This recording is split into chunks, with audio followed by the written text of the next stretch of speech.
Les podcasts du Figaro. 10 mai 1774, à Versailles. Louis XV vient de mourir de la variole. Au XVIIIe siècle, cette maladie portait un autre nom. On l'appelait la petite vérole. C'était un fléau de l'époque. Louis XV à peine mort, le nouveau roi, Louis XVI, et sa femme Marie-Antoinette quittent Versailles pour Marly. Ils se confinent dans ce château, car la variole est très contagieuse. À la cour, comme à la ville, on ne parle que de ça. Et les Français se posent une question. Est-ce que le nouveau roi doit se faire inoculer la variole ?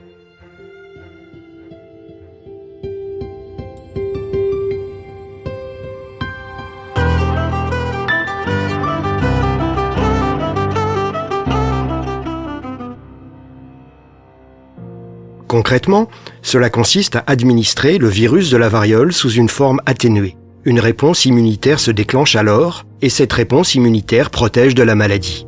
En somme, l'inoculation, c'est l'ancêtre du vaccin.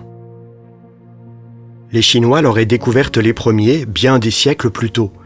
Puis ce progrès médical a été connu en Inde, dans l'Empire ottoman et en Europe. Là, les premiers cas d'inoculation ont eu lieu dans les années 1720. En France, dans la deuxième moitié du XVIIIe siècle, les défenseurs des Lumières font de l'inoculation un symbole. Ils veulent l'imposer aux médecins et à l'opinion publique, réticente à l'époque.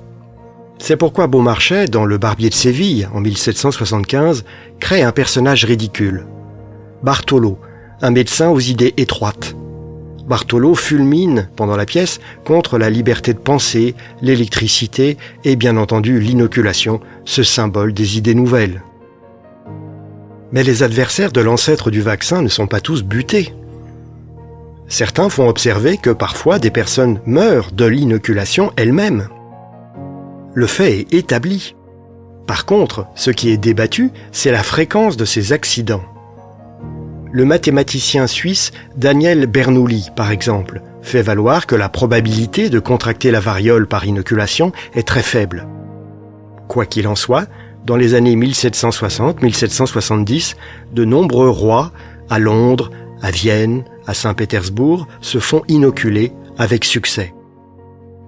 Marie-Antoinette, lorsqu'elle était enfant, à la cour de Vienne, l'a été aussi sur l'ordre de sa mère, l'impératrice Marie-Thérèse.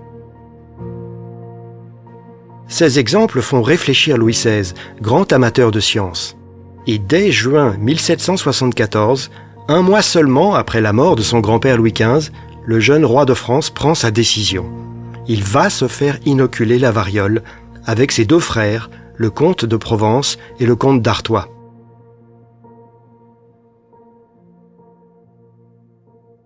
Le 18 juin 1774, à Marly, où la famille royale est toujours confinée, un médecin militaire réalise l'opération. Un bulletin médical est rédigé par 4 médecins, imprimé et diffusé à Paris, aussi bien que dans les principales villes du royaume. Ce document est parvenu jusqu'à nous.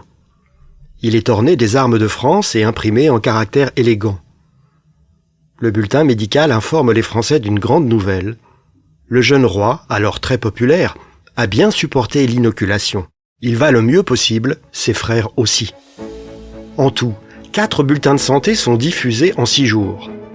On donne aux Français de l'époque tous les détails de la convalescence de Louis XVI. L'état de dessèchement de ses boutons, par exemple, est décrit avec précision. Dans l'esprit du temps, tout ce qui concerne la santé du souverain doit être rendu public.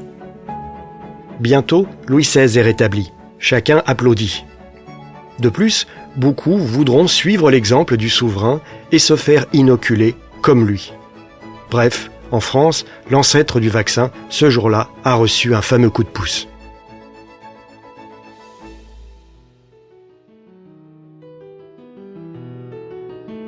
Merci d'avoir écouté ce podcast. Je suis Guillaume Perrault, rédacteur en chef au Figaro.